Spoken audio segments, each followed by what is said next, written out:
What's up, Matt? Hey, Hey, hey. it's perfect. Sound is right on. Well, I can't use the Hampton offices. I've got to come to my own office. I've got a better technology department over here. Dude, and you got, a better drum set too. Yeah. No, I don't know why, but I'm not the only guy at Hampton that's having microphone issues. It's something to do with the actual headsets that they bought for us. They have some glitch that they just mute for no reason. You can't figure it out. Nobody can figure it out. It's weird.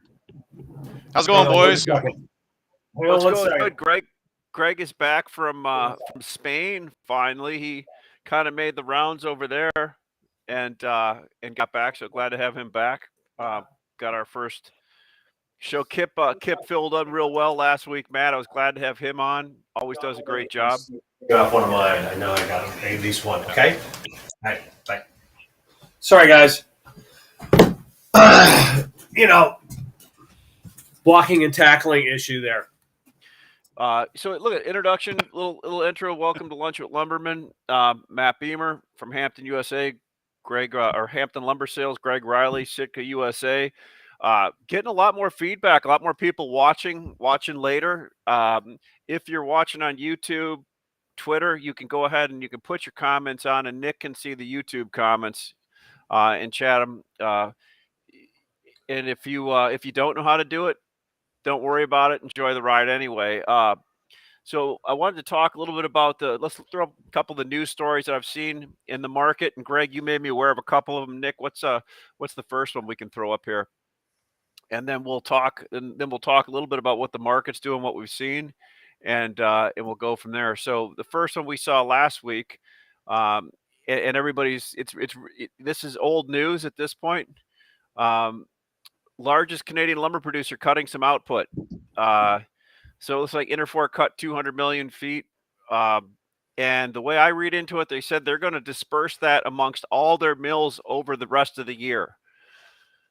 So, any thought on that matter, Greg? My first thought is, wow, That's, Interfor is the largest Canadian lumber producer now. Yeah, that's the only news to me is that they're the largest Canadian, the largest producer. I'm like, wow, yeah, and I guess that's the result That's of a good point, Matt. That's a result of the Ecom acquisition. I think that's what took them over the top. So yeah, I guess I feel the same way about that. Let's bring up the next one, Nick. And this is one Greg you told me about today, and I completely forgot about it. Weyerhaeuser union leaders reach a tentative agreement. Look at everybody might not think that's a big deal, but green and dry dug fir, especially 6-inch, was going a little bit crazy the last few weeks. If that makes sense, and it kind of bled over, Greg, as you were saying, to maybe some other species. Does that make sense, guys? Matt and I were just talking about this. I mean, the two things were, one was when this happened 5 weeks ago, the market yawned for the first 2 or 3 weeks of it. And then after it dragged on, it really did have an impact these last couple of weeks. And Matt and I were saying, we believe it has bled over into yellow pine for sure. Mainly on 2-6 and 2-12 are the two woods that were the most affected by green and dry dug fir production being, dropped significantly the last 2 months. So look at, I mean, actually, by the way, they vote tomorrow. Okay. So, I mean, we don't know. It might be the only difference is Uncle Joe didn't negotiate this. So maybe they're going to vote for it. Right. I got to tell you, I know a little bit about this. This is in my backyard here. And I'm in, I'm in the Northwest where this is all occurring right now. So I'm well aware.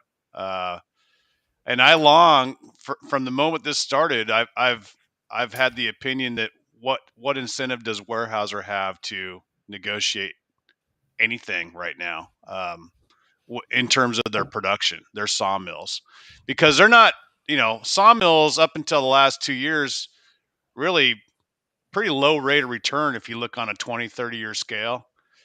and yet their forest land, and they own billions of acres, and they're Largest private landowner in right. the country. They are making great margins, and all they've got to do is let those trees grow and then harvest them and sell them. Right. I mean, there's a lot less pain and suffering when it comes to your forest land operations than it is with your sawmills.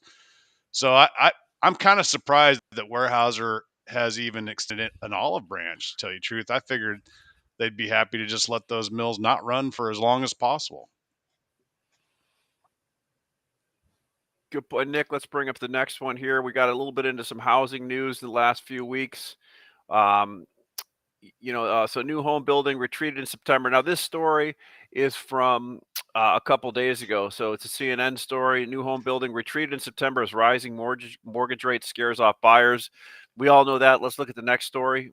I mean, Ash, but the one thing I want to do is talk, like if we're talking about housing starts, and the most important thing that I took out of that report last week was that where we talked about, completions were hanging in the 1,200,000, 1,300,000, and you had completions pump up to 1,400,000 and converge with housing starts. If you remember, for like 2 years, starts were 1,500,000, 1,600,000, and permits were up there, but the completion stayed very steady, 1,200,000 to 1,300,000, and now they've come together, and I'm going to go way out on a limb here, but that over the next few months, completions will be higher than housing starts. What does that tell us? Well, what the it tells cycle's me, making a 360 it's the cycle's reversing completing the mean. itself. Right. There you go. I mean, listen, there was an article in the Wall Street Journal yesterday talking about, a builder in the Las Vegas market that went bust in the 08, 09, and, how this time's different. They're not overextended, and they don't have a whole bunch of land bought, and they're not going to build a lot more houses than they can sell profitably. I saw that on a publicly traded company's earnings the other day. They said they're going to really crunch the numbers before they close any purchases on land. Right. So, what I see is, housing starts in 2021 were, what was the final number? 1 million. Where is it? It's right here. Stand by caller. 2021 housing starts. Where's that number? Come on. Started. Under completion. Started. Yeah, 2021 housing starts were 1.6 million, right? We're probably going to do less this year than last year. I'm going to say, on a year-to-date basis, we're about even, and so for the rest of the year, it'll be a few percentage points down. What are housing starts going to be in 2023? Million. In 2020 they were 1,379,000, and 60% of those starts were in the second half of the year after kind of things ramped up. Yeah, that's a good I'm going to say housing starts in 2023 could easily be back into the 1,300,000, low 1,400,000 range. So talking to a big yard today, Greg, said he went and crunched all the numbers back. I want to say 2018 and 17, including the last 2 years, and year to date, they're on a burn rate to use the same amount of lumber that they've used for the past 5 years. Does that make any sense to you? Yeah, because all you have to do is look at the completion number, which is the real number that is for consumption. And, I can go back to 2017. It was low 1,200,000. It is. What's crazy about that is, but what their on-hand inventory and their turns were obviously lower the last 2 years, but probably don't feel the need to go out and build a big inventory right now. So, it was just it was an interesting conversation. I interrupted you. Sorry about that. So you're thinking we're going to be down for 2023 down to 1.3 ish starts? I'm saying we're 2022 we're going to be lower than 2021 marginally, and we're going to be in a run rate of somewhere in 1.2 million to 1.3 million range. Here, so Russ Taylor just joined us and put a comment up. Housing starts for 2022 close to 1.55 is my estimate. There you go. 2000 and I are tracking. 2023 below 1.4 my estimates. Did you guys talk before the show?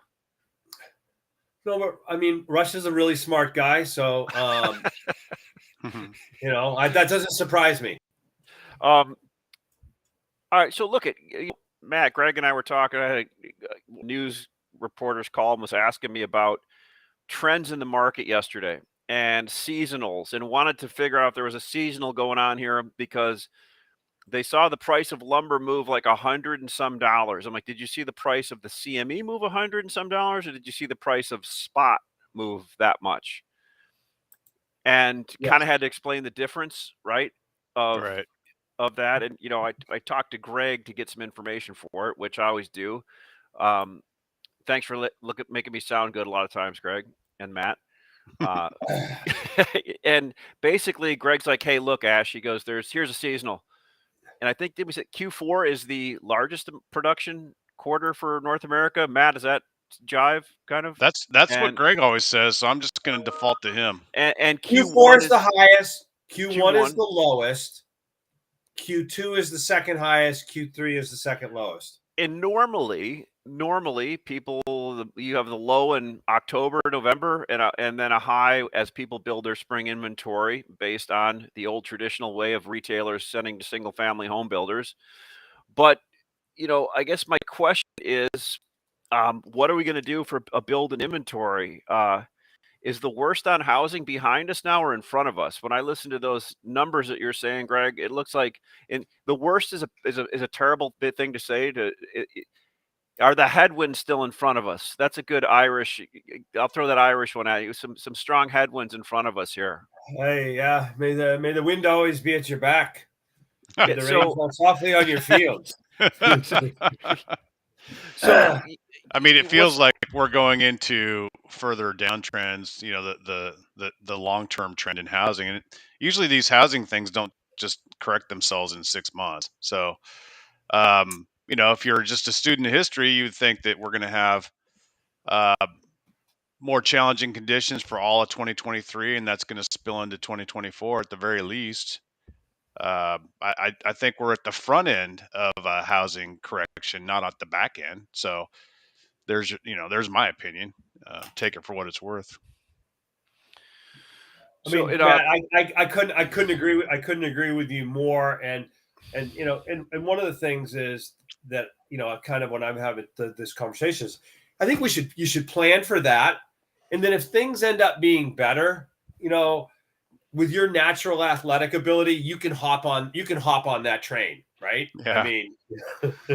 I mean, here, Ashley, the cost of carry now is doubled, right? So we talk about what it costs for me to go out and buy a home, okay? And I bought a home in June of 2021. We closed at 2.875 interest rates on a 30-year loan, right? And then, and I have people that I'm friends with that refinance 15 years for like 2.2, that kind of stuff. So there's some people out there, myself included, that are sitting on really good loan structures. Now, if I wanted to sell my house and move to, Arizona or California or Idaho and go buy another house, A, it'd be a hell of a lot cheaper than Oregon, but B, I'd be financing at 7% instead of 3%.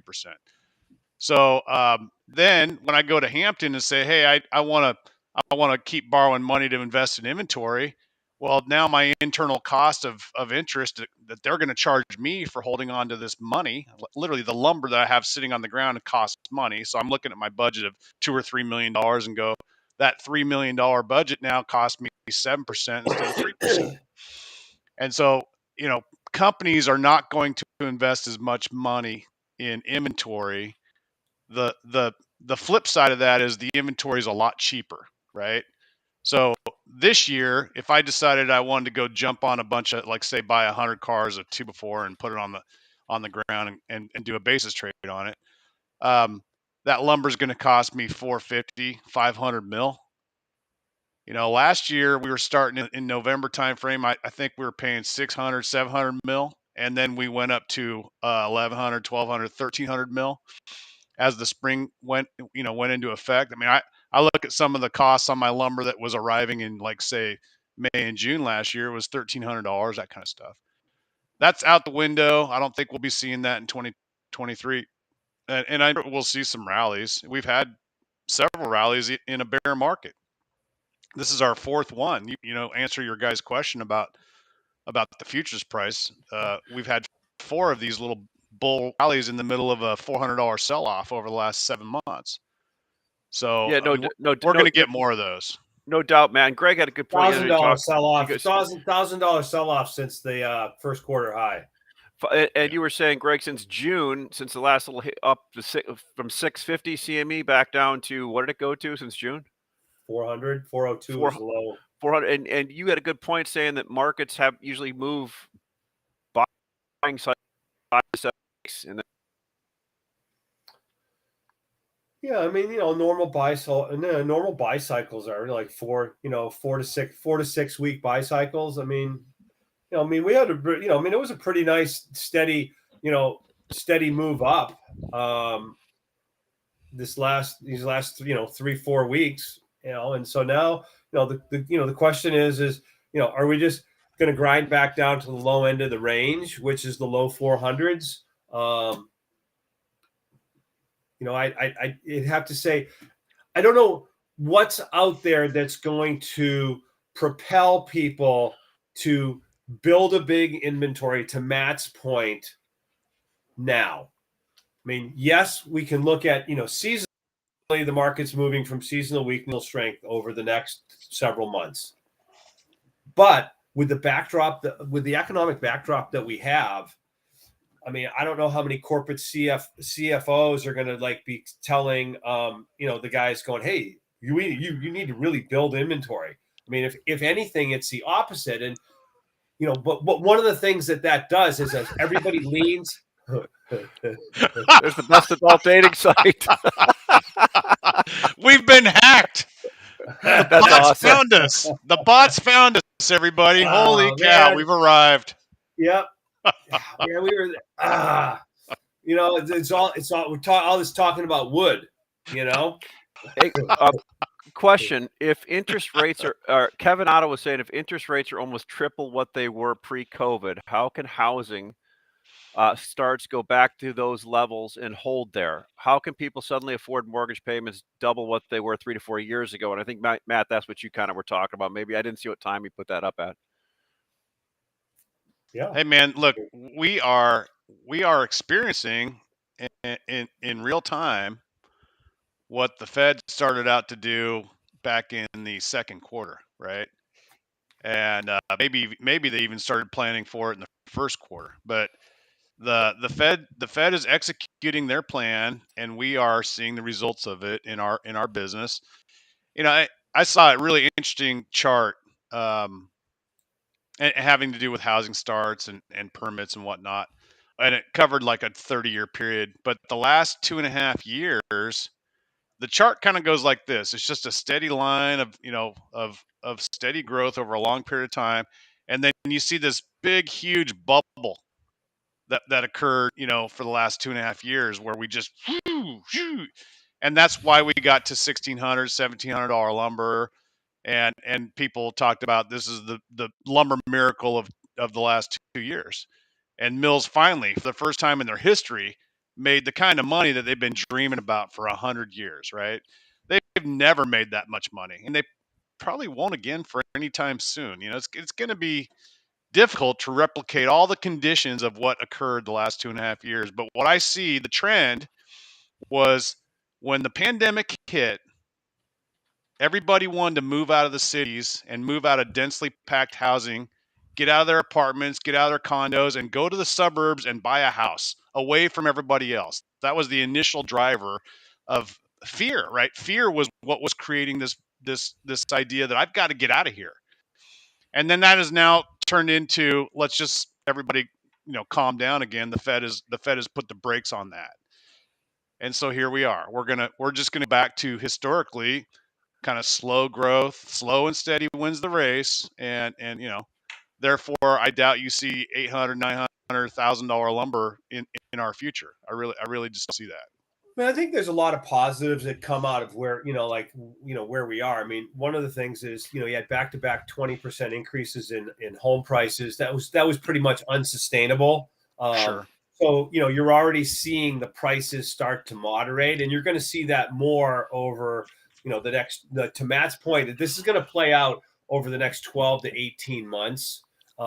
So that's a positive. I mean, one of the things I also look at is if I go back to, 2017 to 2020 pre-pandemic, the market traded between $300 and $450. So, maybe we bump up and we say, and the long-term average prior to the last 2 years was $130 range in price. And what you're saying, that's a CME or a cash 4-inch mill price, right, Greg? It's cash. But you could take Southern Yellow Pine or any other species, and in relative, they trade in a range also with their basis. You can go back and hey, some of them may be 200 and some of them may be like 80. I mean, the point being is that really what I think everyone should, for our viewers out there, everyone should expect is that we're going to be in a trading range somewhat above the historical numbers, but very reasonable prices for the market to digest. The other thing is that the end users have done a really good job, I think, of being out in front of managing their inventories and getting them in line. I mean, there's obviously examples, there's exceptions to everything, but by and large, they're not over inventoried, which is why they're constantly in the market, because we're still building 1,300,000, 1,400,000 housing starts right now. And so Greg, why is that? I mean, do you think supply and demand are in check right now? If we've pulled back on that many starts, and we've lightly pulled back on production, and I know that production generally is a very small amount that moves it, have the mills just been willing to? I think that what the mills have been doing is they're smart, and they just keep selling when they have product. I mean, which is good, right? The market's always seeking equilibrium, and remember we had remember Hal Ash, and we talked about that as we've got supply, demand, we're equilibrium, and then what kind of goes like this, there's my finger. What goes like this is inventory accumulation and distribution, right, by all of the players, right? And so, that's where we are. I guess the question is right now, where is the wood? Did I just do a John Fetterman? Did I just do a John Fetterman there? Where is the wood is mostly it's in its historical. Most of the wood is at the sawmills, and there's light amount of lumber in distribution. I don't think distribution is heavy in this country. I don't think so. I don't think so either. I don't think retail is heavy either.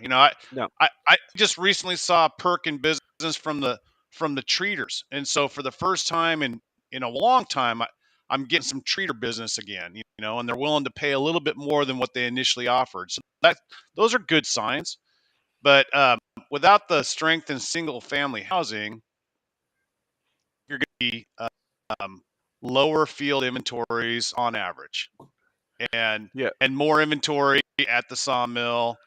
And when mills reach their limit of storage capacity, then they'll be quicker to shut down production than they would have been in previous scenarios, right? The other thing that, I think is going to keep people from investing, quote unquote, investing in inventory is just the cost of, fixing that amount of lumber. So we'll see CEOs and CFOs and managers saying, hey, let's carry half as much inventory, let's carry 2/3 as much inventory as we were planning on. And then the final thing that I think is going to impact the balance of where the inventory 23 specifically is I think that there's going to be a lot of contract and my commitment business that's going to be renegotiated at lower levels for 2023.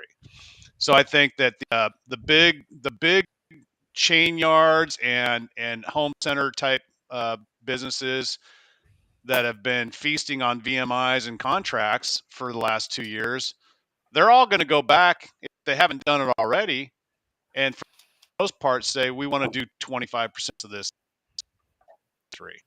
And so more lumber will be at the sawmills for cash trading purposes in the next fiscal year. That's what I think is So going to be will the that big create change of 2023. will that create more or less volatility? Creates I think less. it puts a tamp on the top end of the market. It creates less because you have more transactions setting the market price. I mean, one of the things that exacerbated the up move was this whole thing of lumber disappearing by either home centers, with open-ended, their sales went up, and so that pulled wood Right. away from the market that wasn't available, which created a sense of scarcity.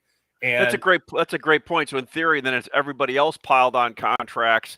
The actual market, 80% of the wood was being priced by 20% of the spot market. I'm just making up that number, but but the more product that moves with no price discovery, the more volatile the pricing is. Right, So, because uh, people Because don't a smaller truly know amount- what a the smaller data. amount Yeah, of transactions affect the price. so we talked. Well, I want to ask. Can I ask Matt one thing? Sure, before we go? yeah, absolutely. So one of the interesting things is in the first 4, 5, 6 months of the year, the big issue was like rail transportation. Every railroad was, mills were only able to ship 40, 50% of their production. right. In the last, I don't know, 3, 4 months, I've heard nothing of that. And I'm trying to get a grasp on is so now they're shipping 100%, or No, it's never 100% anymore. But it's probably okay. closer to 80%, right? I mean, instead of 50%, it's probably more like 80%. So And it's so what more we the experience now is it's more like whack-a-mole, okay? Whereas before it was like just a complete obstruction. Imagine like you're on the freeway and you're driving, you're on a road trip and you're coming into Chicago, and all of a sudden don't you come in at rush hour, man. you experience stop and go traffic, right, for the next 3 hours. Well, that's kind of what the rail issue was like last year in the first half of the year. Now let's flip it over and say you're coming into Chicago and it's 11 o'clock at night, and you have to slow down to 40 at times, but you're not stopping and going. That's kind of where we are right now. We have to slow down to 40 a few times on the freeway. Like this week, we had a report from the local rail line. This isn't the UP or the BN or the CN. It's the actual local short line saying, hey, we lost a bunch of people due to sickness. They're out this week. We're not going to spot you any cars this week. So we had one of our sawmills basically go a whole week without getting any empty rail cars to load, which is, that's a tragedy in and of itself, but it's not a whole month's worth of business. It's 1 week's worth of business. We can recover from that. That's what we're experiencing. So it's more the fact that like the lower level of overall demand has been the rail services match the lower level of demand. Sure.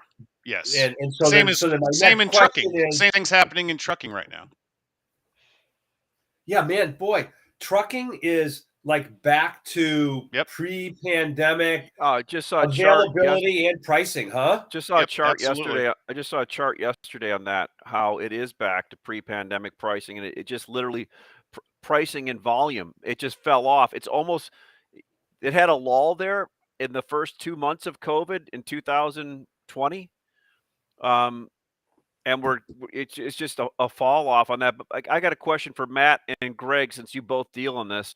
A month and a half ago, we were talking about how good the season was for the home centers. Mhm. Are they still blowing and going, or is there? Unbelievable. Yes, Yeah. absolutely. Just they're walking up to the plate and they're smashing 500-foot home runs every single day, dude. It's electric for them. They're the leading indicator, I guess, of lumber right now, and then followed shortly and not near as robustly by the multifamily section of the market. I mentioned that the treater business has improved. That's a direct result of the home center business having improved over the last 45 So days. how The do one the what one do you thing that's not improved is single family housing.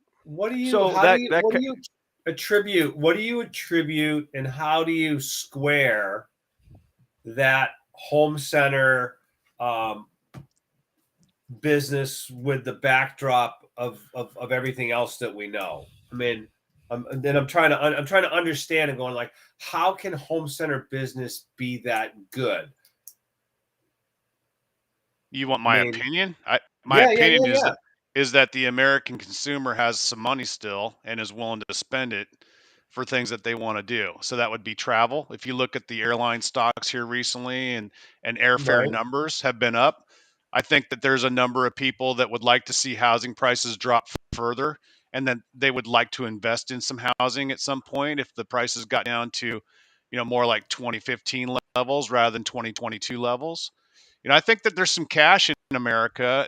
We still have a strong consumer. Our Yeah, but attitude. Our attitude. that doesn't square with the reports from like the retailers, right?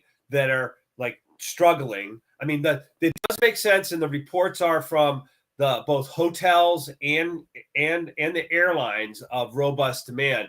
But I mean, I just in my head, I'm going, okay, well, I know when everybody was locked up, everybody deck and everybody did a home improvement project, and I get that. But I mean, it's like if people are traveling, then how are they also doing home improvement projects, or is there something that I'm missing, Matt? That's what I'm trying to understand what I'm missing.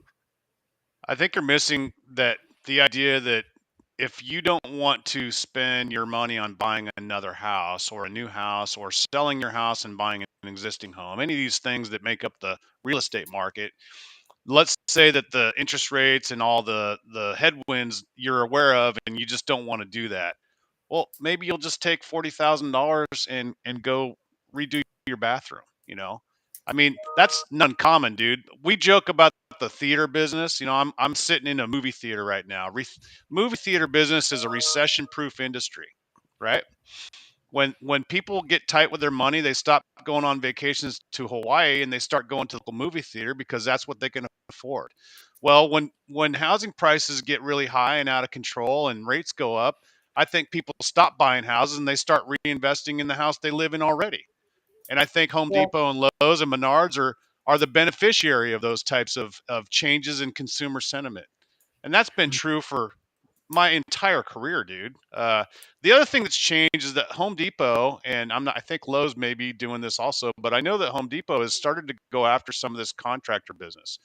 And so you're going to see some spill over there, and there's going to be a battle between them and the pro yards over the next decade, and we'll see so how it all spills out. maybe they're Yeah, Matt, stealing, maybe they they're did gain stealing market some share market during share. COVID. They did gain market share during COVID to the pro dealer and to the pro builder. And a pro builder is anybody that I've been told that buys lumber or materials for somewhere other than their own house to be used. Yeah. And I heard that they started using a lot of those places because they went in, and when it wasn't available at some places, they always had it at those places, right? And Yeah. yeah, it's interesting. I was just more curious because I guess I'll have to be on some of their earnings calls on the big ones to learn and see what their feedback is because it'll show up in their usage, right, in their numbers. Yep. So what's I mean, so the question will be in my mind is if that home center business is that good, is that going to sustain itself and what could change it? And then if rail service is now only like 80% of historical norm, is it going to drop back to 50% in the wintertime?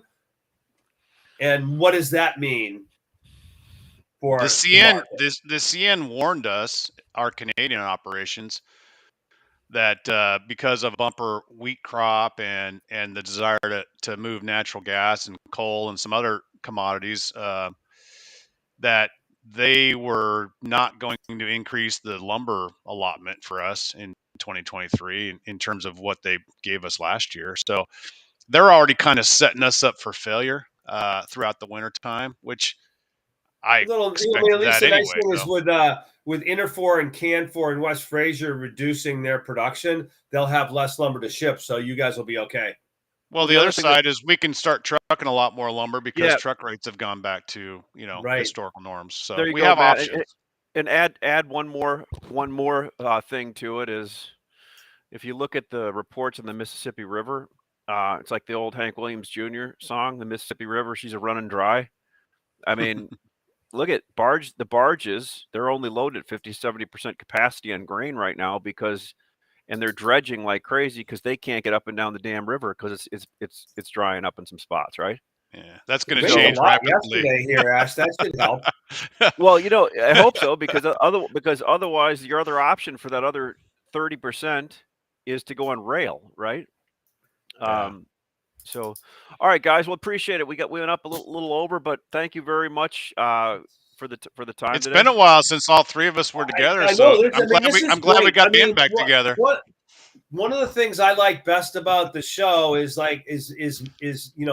the opportunity to throw some stuff out there and help me understand what I don't know. Yeah, no doubt, no doubt. So, Greg, Matt, appreciate it. We'll circle back and be ready to do it again next week. All right, guys. Thanks, Ash. See ya. See you, Greg. Thanks a lot.